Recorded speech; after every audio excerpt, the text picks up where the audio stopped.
Assalamualaikum warahmatullahi wabarakatuh. Selamat datang kembali di channel keislaman yang menyejukkan, Kepo Syariah.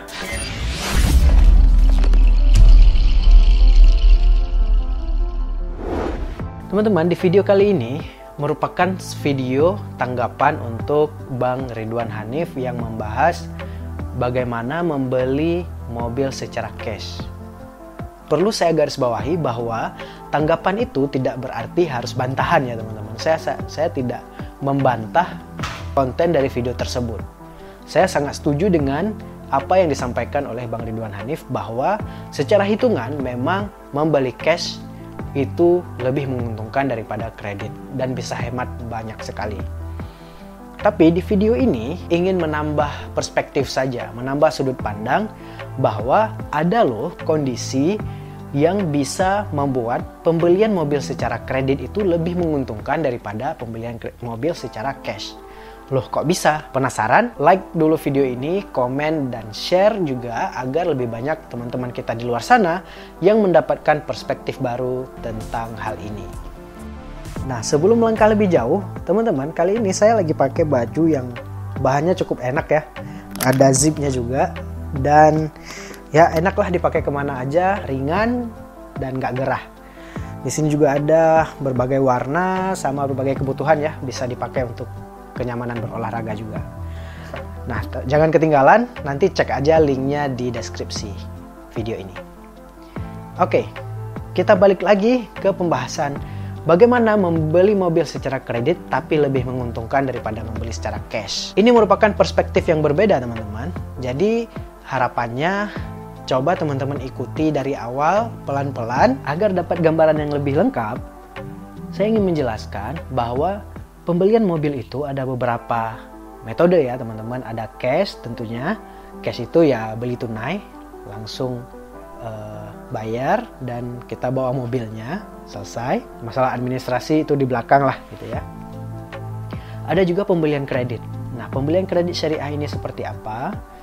Kredit syariah ini misalnya kita menggunakan lembaga pembiayaan seperti koperasi atau perbankan syariah. Itu skemanya adalah si penjual itu bertransaksi dengan si koperasi atau bank tersebut. Jadi bank atau koperasi itu membeli terlebih dahulu barangnya, mobilnya, baru kita membeli mobil tersebut ke bank atau ke koperasi tersebut dengan harga yang sudah dinaikkan. Harapannya perspektif berbeda ini bisa memperkaya pengetahuan kita terkait hitung-hitungan keuangan untuk kita bersama keluarga dan sesuai syariah tentunya. Oke, perspektif yang saya tawarkan ini ada beberapa syarat teman-teman. Yang pertama, memang orangnya harus sudah punya uangnya dulu. Saya ingin ceritakan sebuah kondisi. Seseorang bernama Pak Agus memiliki uang 45 juta untuk DP, sebagaimana yang diceritakan oleh Bang Ridwan Hanif di videonya. Kalau tidak salah itu dia sudah punya uang 45 juta untuk DP. Sedangkan kemampuan untuk membayar kredit per bulan atau menabung per bulan itu sekitar 4,8 juta. Itu sudah cukup lumayan gitu ya. Nah, padahal dengan kemampuan seperti ini teman-teman, kalau dimanfaatkan untuk kredit, maka akan memberikan keuntungan yang lebih besar daripada pembelian secara cash. Caranya bagaimana? Nah, yang pertama, coba cari mobil yang tidak perlu muluk-muluk dulu teman-teman. Coba cari mobil yang sesuai kebutuhan. Ya. Itu juga dijelaskan oleh Bang Ridwan Hanif, sangat bagus penjelasannya, yaitu sesuai dengan yang pertama terkait desain, kebutuhan fungsional ya, berapa orang keluarga ataupun butuh berapa seater dan seterusnya, dan kemudian tahun berapa sehingga dianggap masih bagus kondisi mobilnya, dicek dulu semuanya dan ditetapkan budgetnya. Nah, di sini saya menceritakan pengalaman benar-benar real terjadi dan saya tahu kejadiannya sangat detail sehingga yang saya ceritakan ini benar-benar bisa dipraktekkan. Tadi Pak Agus ini sudah punya uang 45 juta dan kemampuan untuk menabung per bulan untuk pembelian mobil ini 4,8 juta. Kita bulatkan ajalah 4 juta. Pak Agus ini jangan membeli dulu mobilnya. Disimpan dulu mobilnya sampai uangnya terkumpul 90 juta. Jadi, praktekkan pembelian kredit ini bagi orang yang punya uang. Bagi orang yang belum punya uang, disarankan tidak menggunakan kredit karena itu berbahaya kalau terjadi rentan sekali terjadi gagal bayar maupun kesulitan dalam proses pembayaran. Tapi kalau seseorang yang sudah punya uang 90 juta kemudian punya cukup gaji lagi untuk mencicil, itu disarankan untuk kredit. Tadi Pak Agus sudah punya 45 juta. Ya, sekarang Pak Agus perlu mengumpulkan 45 juta lagi agar tercapai 90 juta. Seperti itu ya. 45 juta dibagi 4 juta, 12 bulan lah, 1 tahun. Pak Agus perlu bersabar 1 tahun untuk tercapai 90 juta. Nah, ketika sudah punya uang 90 juta, apakah Pak Agus membeli cash atau kredit? Kami menyarankan pembeliannya kredit. Dalam case ini kita DP jumbo yang langsung 50%. Jadi DP 45 juta. Sedangkan uang 45 juta lagi, kalau kita bayar cash 90 juta, maka uang ini mati menjadi mobil. Uang ini tidak bisa bekerja untuk kita. Gitu ya.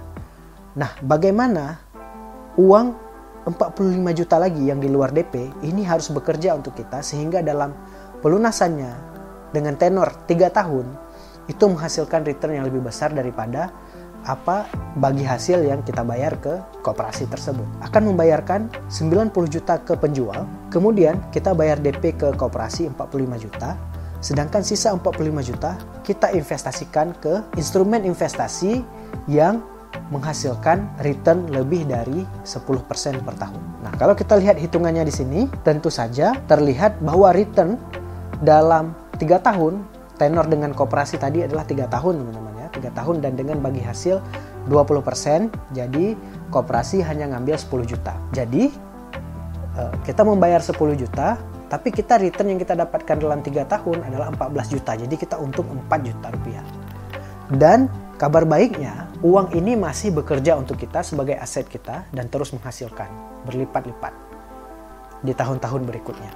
Lalu pertanyaannya, instrumen investasi apa yang bisa menghasilkan 10% per tahun? Nah, di sini teman-teman perlu belajar lagi. Jangan karena hanya menonton video ini kemudian langsung praktek. Kalau belum punya basic tentang investasi, maka belajar lagi. Saya hanya menyebutkan beberapa instrumen investasi yang expected return-nya itu 10% ke atas. Apa itu? Ada reksadana saham, ada saham itu sendiri, dan kemudian ada juga beberapa reksadana obligasi yang syariah tentunya. Yang saya sebutkan semuanya yang syariah ya teman-teman. Reksadana obligasi beberapa return-nya juga 10% ke atas. Ada juga peer-to-peer lending teman-teman. Salah satunya dana syariah. Itu bisa menghasilkan 15% per tahun. Sekitar 15% per tahun. Jadi di sini uang teman-teman harus bekerja untuk teman-teman dan teman-teman sendiri juga harus disiplin dalam mengelola investasinya agar returnnya bisa optimal dan bisa mencapai dan bisa melampaui 10 juta. Nah, harapannya cukup jelas teman-teman di video kali ini. Jika ada pertanyaan silahkan tulis di kolom komentar, saya akan berusaha menjawab sebaik mungkin. Kalaupun perlu penjelasan di video berikutnya, saya akan jelaskan lebih detail. Terima kasih, sampai jumpa di video berikutnya. Assalamualaikum warahmatullahi wabarakatuh.